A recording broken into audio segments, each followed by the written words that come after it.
오늘 우리에게 주신 하나님의 말씀 열왕기상 19장 1절부터 8절까지의 말씀입니다. 열왕기상 19장 1절부터 8절까지의 말씀 우리 함께 봉독하겠습니다. 아합이 엘리야가 행한 모든 일과 그가 어떻게 모든 선지자를 칼로 죽였는지를 이세벨에게 말하니 이세벨이 사신을 엘리야에게 보내어 이르되 내가 내일 이맘때에는 반드시 내 생명을 저 사람들 중 한 사람의 생명과 같게 하리라. 그렇게 하지 아니하면 신들이 내게 벌 위에 벌을 내림이 마땅하니라 한지라. 그가 이 형편을 보고 일어나 자기의 생명을 위해 도망하여 유다에 속한 브엘세바에 이르러 자기의 사환을 그곳에 머물게 하고 자기 자신은 광야로 들어가 하룻길쯤 가서 한 로뎀나무 아래에 앉아서 자기가 죽기를 원하여 이르되 여호와여 넉넉하오니 지금 내 생명을 거두시옵소서. 나는 내 조상들보다 낫지 못하니이다 하고 로뎀나무 아래에 누워 자더니 천사가 그를 어루만지며 그에게 이르되 일어나서 먹으라 하는지라. 본즉 머리맡에 숯불에 구운 떡과 한 병 물이 있더라. 이에 먹고 마시고 다시 누웠더니 여호와의 천사가 또다시 와서 어루만지며 이르되 일어나 먹으라. 내가 갈 길을 다 가지 못할까 하노라 하는지라. 이에 일어나 먹고 마시고 그 음식물의 힘을 의지하여 40주 40야를 가서 하나님의 산 호렙에 이르니라. 아멘. 이번 주 우리 교회에 주신 하나님의 말씀 디모데후서 1장 7절에서 8절 우리 함께 읽겠습니다. 하나님이 우리에게 주신 것은 두려워하는 마음이 아니요 오직 능력과 사랑과 절제하는 마음이니 그러므로 너는 내가 우리 주를 증언함과 또는 주를 위하여 갇힌 자 된 나를 부끄러워하지 말고 오직 하나님의 능력을 따라 복음과 함께 고난을 받으라. 아멘. 오직 하나님의 능력과 또 사랑과 절제하는 마음으로 우리 주님 걸어가신 그 십자가의 길을 끝까지 따라가시는 우리 모든 성도님들 되시길 간절히 소망합니다. 요즘 아주 인기를 끌고 있는 그 예능 프로그램이 하나 있습니다. 여러분 혹시 흑백 요리사 보셨습니까? 많이 보셨을 것 같은데 말씀을 안 하시는 것이죠? 네. 저도 그 한 몇 편을 보았는데 너무 재밌어서 하마터면 설교를 준비하지 못할 뻔했습니다. 네. 이 다양한 미션에 따라서 요리사들이 즉석으로 요리 경연을 펼치는 프로그램인데요. 이 미션 중에 이런 아주 눈에 띄는 미션이 있었습니다. 바로 인생 요리를 만들어서 심사위원들을 감동시키는 것이죠. 그 인생 요리라는 것은 자기가 이때까지 인생에서 가장 맛있게 먹은 요리일 수도 있고 또 자기 삶의 스토리를 담은 요리, 자기의 추억이 담긴 그런 요리를 우리가 또 인생 요리라고 하지 않습니까? 그 인생 요리를 만들어서 맛으로도 감동시키고 또 사연으로도 감동시켜야 하는 그 미션이 아주 인상 깊었습니다. 그런데 제가 그 프로그램을 보다가 어렴풋이 제 기억 속에 묻어두었던 얼굴이 하나 떠올랐습니다. 무려 20년 전에 이 TV에서 흑백 요리사와는 비교할 수 없을 만큼의 시청률로 모든 사람들을 감동시켰던 요리 경연이 하나 있습니다. 그것은 바로 대장금입니다. 네, 여러분 흑백 요리사는 모르셔도 대장금은 다 아시죠? 네, 이 장금이가 그 왕 앞에서 요리 경합을 벌이지 않습니까? 이 사극이 참 많은 인기를 끌었는데요. 이 대장금의 이 짤막한 영상을 제가 하나 가져와 봤는데 그 영상 한번 보시고 다시 이야기를 이어가도록 하겠습니다. 우리 영상 보여주시죠. 세 번째 경합 과제는 조상에게 올리고 싶은 최고의 음식을 올리는 것이다. 제가 준비한 최고의 음식은 있사옵니다. 산딸기 전과이옵니다. 이것이 최고의 음식인 이유가 무엇이냐? 산딸기는 제 어머니가 돌아가실 때 제가 마지막으로 먹여드린 음식이옵니다. 산딸기를 따서 혹 편찮으신 어머니가 드시지 못할까 씹어서 어머님의 입에 넣어드렸습니다. 그런 저의 마지막 음식을 드시고 미소로 화답하시고는 떠나셨습니다. 전하께서는 마음 백성이어 보이십니다. 비록 미천한 음식을 먹고도 미소로 화답하셨던 제 엘리처럼 마음 백성을 굽어살게 주시옵소서.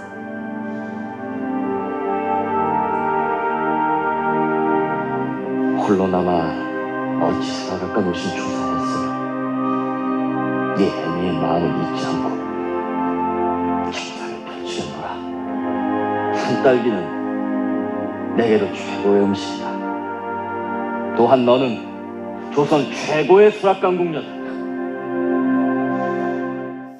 이영애 씨가 참 예쁘죠. 네, 이 장금이가 죽음 직전에 놓인 어머니에게 어머니가 씹지 못할까봐 산딸기를 입으로 으깨서 그걸 먹여드린 그런 사연이 담겨 있는 이 산딸기 전과가 왕의 마음을 울렸습니다. 그래서 이것은 나에게도 최고의 음식이다. 너는 수락관 최고의 궁녀다. 이렇게 아주 극찬을 하는 그런 장면입니다. 아무리 이렇게 단촐한 음식이라고 해도 그 안에 들어있는 마음, 그 정성, 그 사랑이 사람의 마음을 녹이지요. 우리는 그것을 인생 요리라고 하고 내 인생의 최고의 요리라고 기억합니다. 혹시 여러분의 인생 요리는 무엇입니까? 많은 분들이 물론 직접 하는 음식도 맛있겠지만 어머니가 해주시는 음식을 많이 떠올리실 것입니다. 그런데 세상 모든 어머니가 다 음식 솜씨가 좋은 것은 아닙니다. 그렇지 않습니까? 네. 저희 어머니는 음식 잘 하시는데요. 네. 그렇다고 할지라도 그 음식 안에는 자녀를 향한 사랑과 또 걱정, 그 애틋함이 녹아있기 때문에 우리는 그 음식을 두고 기억하고 또 그리워하고 마음에 담아두며 살아갑니다. 이 장금이의 산딸기 전과가 왕을 감동시킨 것은 산딸기의 맛이 아니죠. 뭐 그래봤자 그냥 산딸기 맛이지 않겠습니까? 오히려 거기 안에 들어있는 어머니에 대한 그 사랑이 왕의 마음을 감동시킨 것입니다. 이렇게 정성 가득 사랑 가득한 요리 하나는 우리의 배만 채우는 것이 아니라 우리의 이 허기진 마음을 채워주는 참 그런 귀한 요리입니다. 오늘 본문에서 이 엘리야 또한 결코 잊을 수 없는 인생 최고의 음식을 먹었습니다. 매우 소박하고 조촐한 한상 차림이지만 이 음식을 준비해 주신 분이 하나님 아버지이시기 때문에 엘리야에게는 결코 잊을 수 없는 최고의 요리입니다. 또한 그가 처한 극한 상황이 이 요리의 가치를 더 높여줍니다.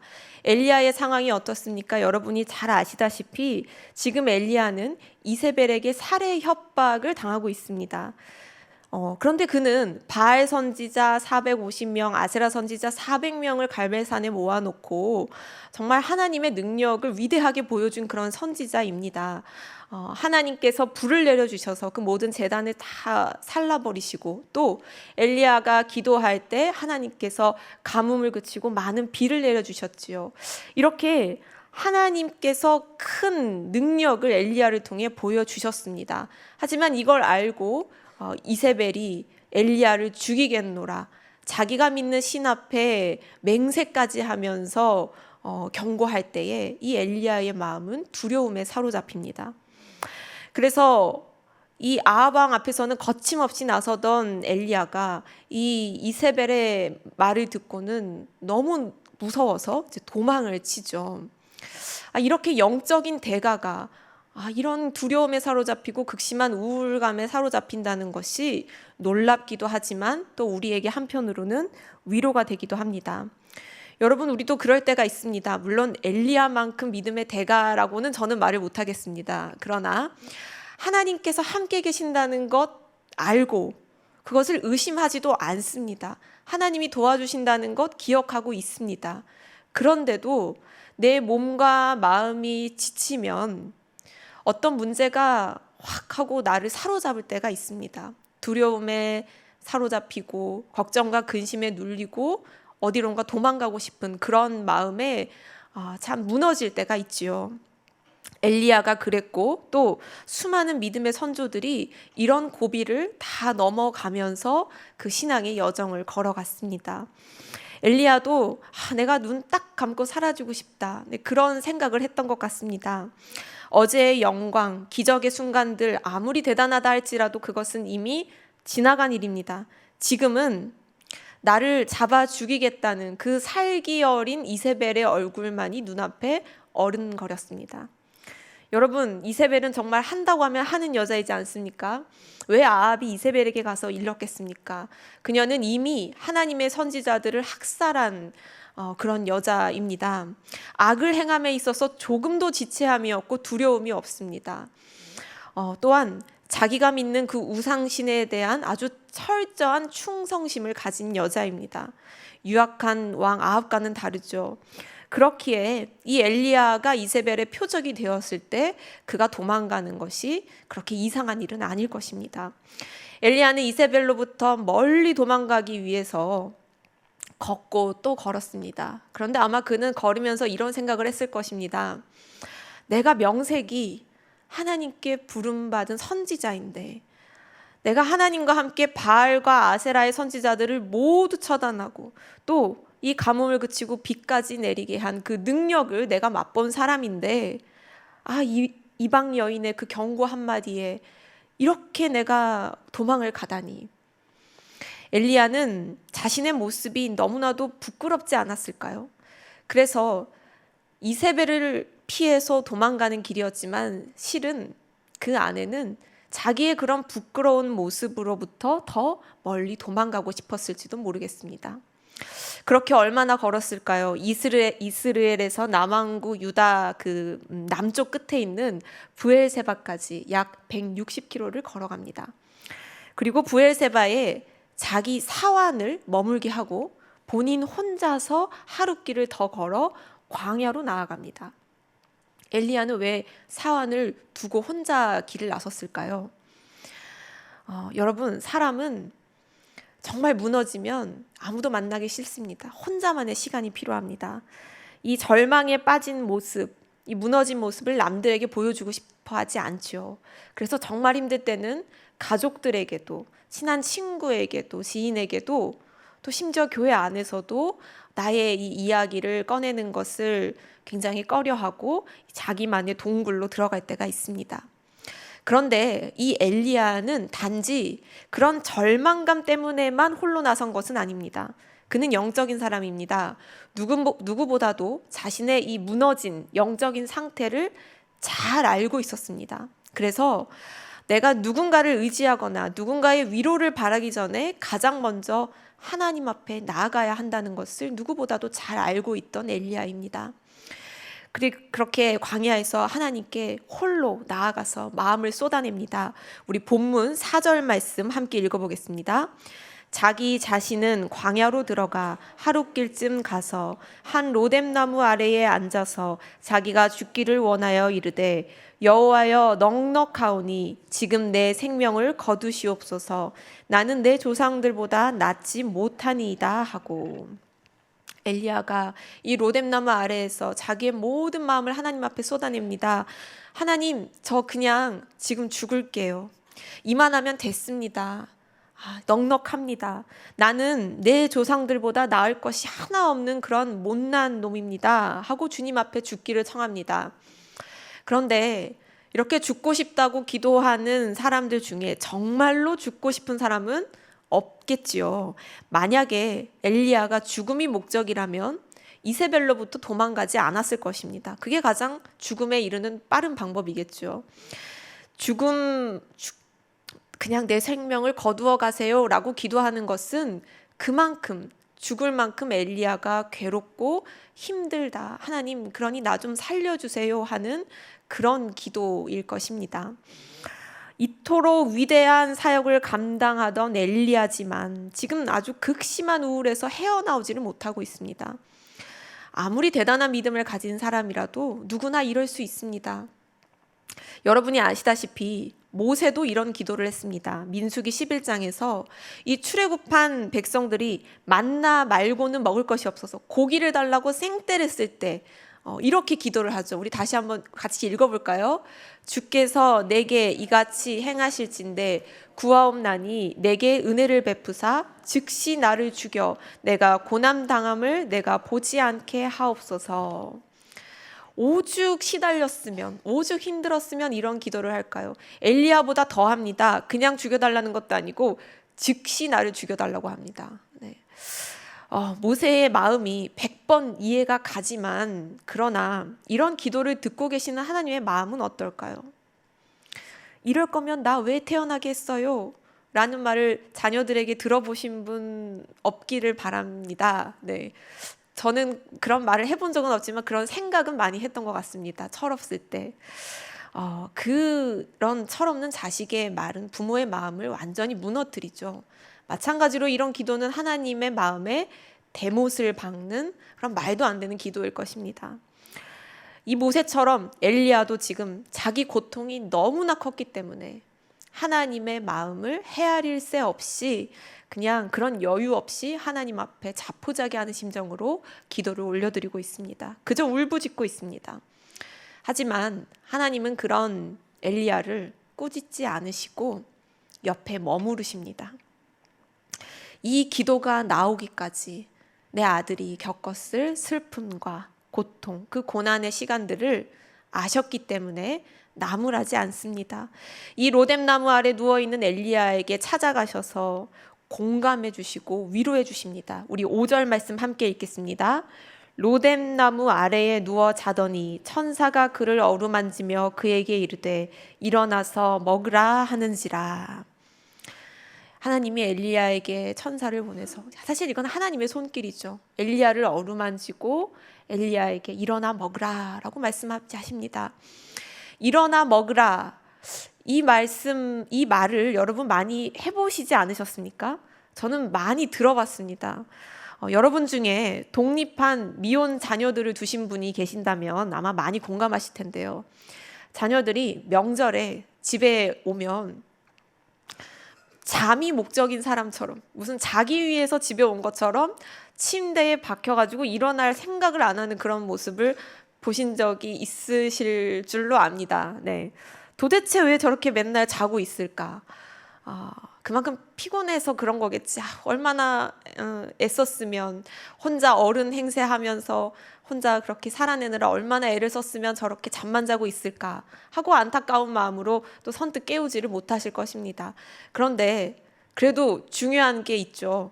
밥을 먹어야 된다는 아주 막중한 사명감이 우리 부모님에게 있으시잖아요. 그래서 밥 때가 되면 꼭 깨우십니다. 일어나서 먹고 자. 자더라도 일어나서 먹고 자. 저 이런 말을 되게 많이 들었던 것 같습니다. 지금 하나님께서 그런 마음으로, 그런 안타깝고 정말 이 애끓는 마음으로 엘리야를 깨우고 계시는 것이죠. 아들아, 일어나라. 일어나서 먹어라. 자더라도 먹고 자라. 그리고 하나님께서는 이 숯불에 구운 떡과 깨끗한 물 한 상을 차려서 엘리야에게 먹이십니다. 그리고 엘리야가 이걸 먹고 또 다시 잠에 빠집니다. 누가 이렇게 하나님의 밥상을 받아볼까요? 그런데 여러분, 부러워하실 필요가 없습니다. 이미 여러분은 그 사랑을 고스란히 받고 계십니다. 엘리야에게만 하나님이 그 사랑을 베푸시는 것이 아니라 하나님 앞에 마음을 쏟아내는 여러분 모두에게 하나님께서 그 사랑을 마음껏 부어주고 계시고, 또 지금도 하나님께서 말씀으로 여러분을 먹이시고 계실 줄로 믿습니다. 이미 경험하신 분들도 많으시겠지만 하나님께서는 우리의 이 허기진 마음, 우리 안에 있는 이런 갈증들을 세상 그 누구보다도 가장 잘 아시고, 또 내가 나를 파악하는 것보다도 더 깊이, 더 확실히, 더 정확하게 알고 계시는 분이 우리 하나님이시죠. 그래서 우리에게 오셔서 우리를 어루만지시고 우리에게 필요한 것, 가장 필요한 것으로 채워주실 수 있는 분이 바로 우리 아버지 하나님이십니다. 때로는 쓰다듬기도 하시고, 때로는 안타까워하기도 하시고, 또 때로는 하나님도 눈물겨워 하시는 마음으로 우리가 우여곡절을 겪고 또 그렇게 조금씩 성숙해가고 성장해가는 모습을 하나님께서는 정말 사랑의 눈으로 바라보십니다. 때로는 우리가 너무 스스로 부끄러워서 정말 견딜 수 없고, 내 자신이 견딜 수 없고, 또 때로는 막 몰려오는 문제들 속에서 하나님 정말 살 맛이 안 납니다, 이러다 죽겠습니다 라고 생각할 만큼 몸과 마음이 무너진다고 하더라도 우리 주님은 그것을 혼내시거나 외면하지 않고 우리의 그 모든 연약함과 부끄러움을 다 상쇄하고도 남을 만큼의 넉넉한 은혜를 우리에게 부어주십니다. 또한 우리의 마음만 회복시키는 것이 아니라 우리의 육신을 하나님께서 회복시키십니다. 우리 육신의 필요를 채워주시는 분입니다. 여러분, 성경에 하나님께서 또 주님께서 자기의 자녀들을 먹이신 사건들이 굉장히 많이 나오죠. 출애굽한 백성들이 먹을 것이 없다고, 애굽에서 싸온 음식 다 떨어졌다고 불평할 때에 하나님은 만나와 메추라기를 내려주시고, 또 마실 물이 없다고 또 하나님 앞에 원망을 쏟아낼 때 쓴 물을 단물로 바꿔주신 분이 우리 하나님이십니다.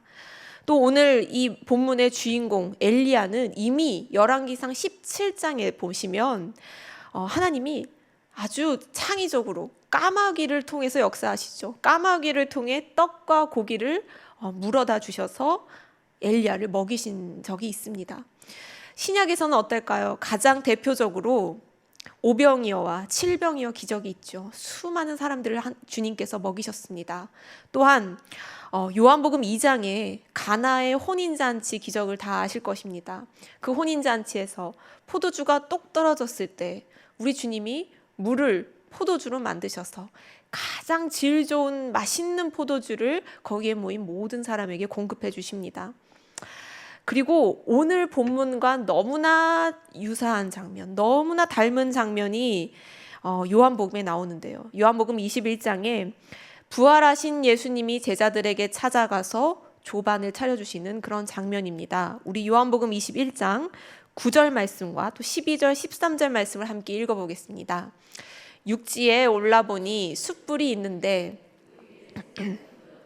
떡도 있더라. 예수께서 이르시되 와서 조반을 먹으라 하시니 주님이신 줄 아는 고로 당신이 누구냐 감히 묻는 자가 없더라. 예수께서 가셔서 떡을 가져다가 그들에게 주시고 생선도 그와 같이 하시니라.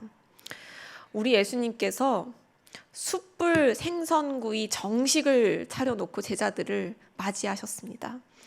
이때 제자들의 상태가 어떻습니까?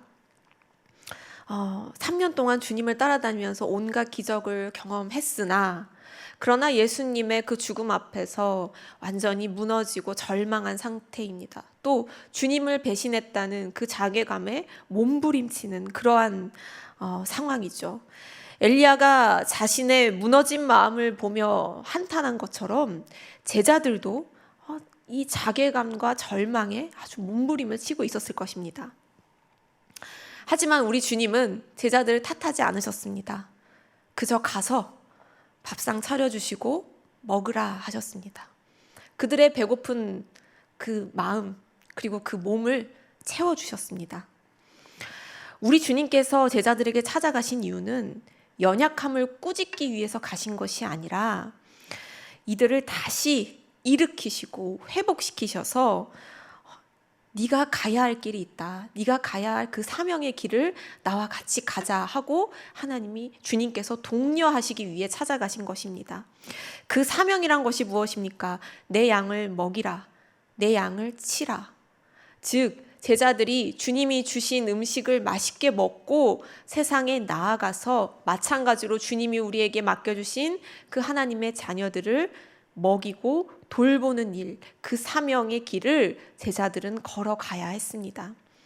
오늘 본문에서도 하나님은 이 엘리야를 찾아오셔서 잠든 그를 흔들어 깨우시며 이렇게 말씀하십니다. 우리 본문 6절, 7절 함께 읽겠습니다.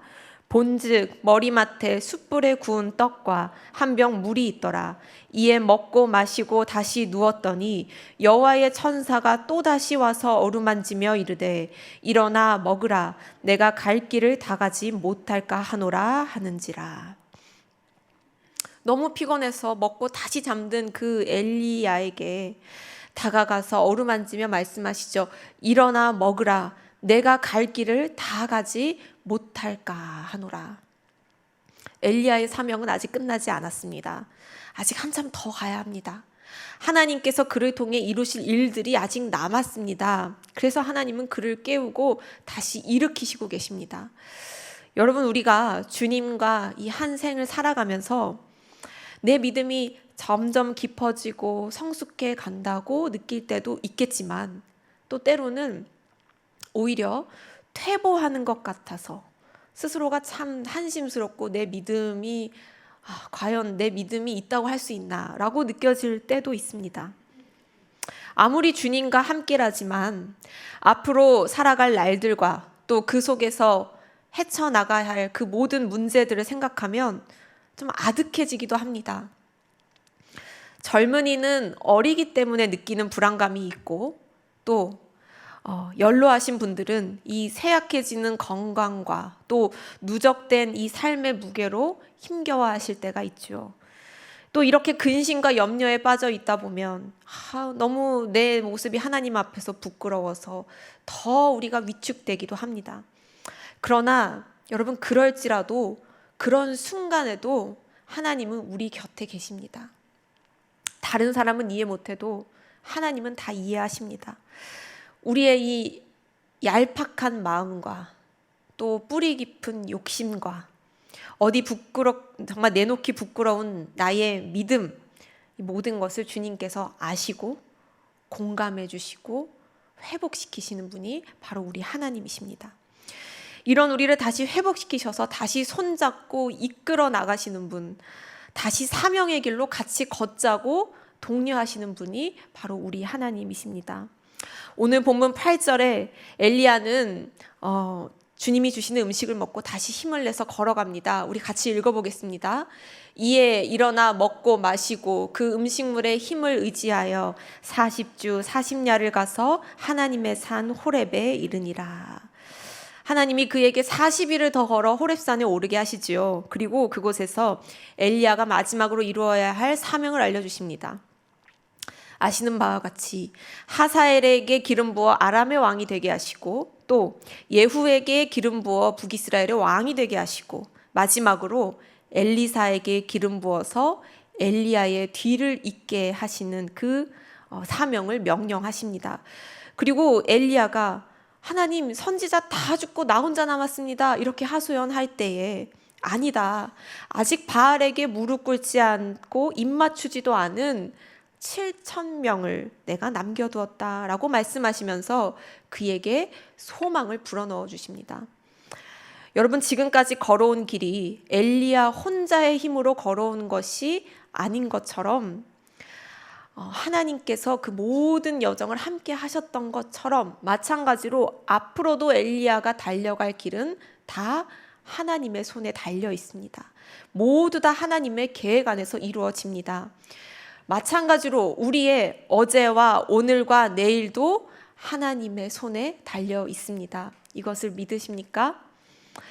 오늘 이 자리에 엘리야의 심정으로, 혹은 엘리야 정도까지는 아니더라도 영적으로 메마르고 또 무너진 그런 마음 가지고 나오신 분들이 계시다면, 이 시간 우리를 쓰다듬으시고 우리를 토닥이시는 그 하나님의 위로의 손길을 꼭 느끼고 돌아가실 수 있기를 바랍니다.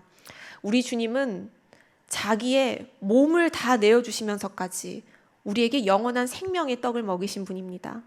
당신의 살과 피를 우리에게 주셨습니다. 그 주님의 사랑이 있었기에 허물 많고 죄 많은 우리가 하나님을 감히 아버지라 부를 수 있는 은혜를 누릴 수 있는 것이고, 또한 감히 주님의 일꾼으로 쓰임받는 영광을 누리게 된 줄로 믿습니다. 그리고 여기서 한 걸음 더 나아가 우리도 하나님께 정말 정성을 담은 그런 밥상을 올려드리면 어떨까요? 여러분 자녀에게 밥상 받아보신 적 있으십니까? 주방에서 나름대로 막 뚝딱거리면서 뭔가를 한 그릇 준비해 왔을 때 그 모습이 얼마나 기특하고 예쁘고 또 귀엽지 않으십니까? 딱히 맛은 없어도 거기에 부모님을 향한 마음이 들어있다는 게 중요하죠. 서두에 보여드린 영상에서 장금이가 죽어가는 그 어머니에게 마지막으로 산딸기를 으깨서 입에 넣어드렸던 것처럼 여러분, 우리도 하나님을 사랑하는 그 마음을 최선을 다해서 내가 표현할 수 있는 만큼 최선을 다해 올려드린다면 하나님이 얼마나 기뻐하실까요? 하나님이 얼마나 우리를 더 사랑스러워 하실까요? 예배를 드리든 봉사를 하든 교제를 나누든 교회에서나 가정에서나 일터에서나 여러분, 우리 자신을, 우리의 몸과 마음을 하나님 앞에 정성껏 밥상을 올려드리듯 그렇게 정성껏 내어드릴 수 있기를 바랍니다. 그래서 하나님이 차려주신 밥상도 경험하시고 더불어 우리도 하나님에게 우리의 몸과 마음을 정성껏 지어서 멋진 밥상으로 올려드리는 그런 사랑의 교제, 정말 자녀와 부모의 간의 그런 애틋한 만남, 애틋한 사랑의 교제를 우리 모든 성도님들 다 경험하실 수 있기를 간절히 소망합니다. 우리 함께 찬양하시겠습니다.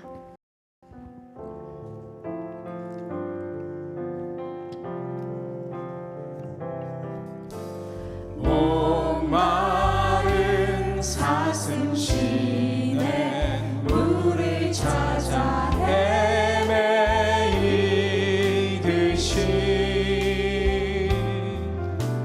내 영혼 주를 찾기에 갈급하나이다.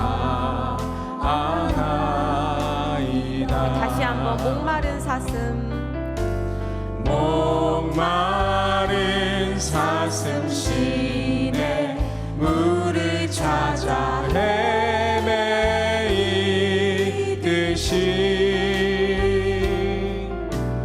내 영혼 주를 찾기에 갈급하나이다. 주님만이 주님만이 나의 힘, 나의 방패, 나의 참 소망, 나의 몸 정성 다 바쳐서 주님 경배합니다. 금보다 귀한 금보다 귀한 나의 주님, 내게 만족 주신 주, 당신만이 나의 기쁨 또한 나의 참 보배. 주님만이 나의 힘, 주님만이 나의 힘, 나의 방패, 나의 참 소망, 나의 몸 정성 다 바쳐서 주님 주님만이 나의 경배합니다. 주님만이 나의 힘, 나의 방패, 나의 참 소망, 나의 몸 정성 다 바쳐서 주님 마지막으로 한번 고백합니다. 주님만이 나의 힘, 주님만이 나의 힘, 나의 방패, 나의 참 소망,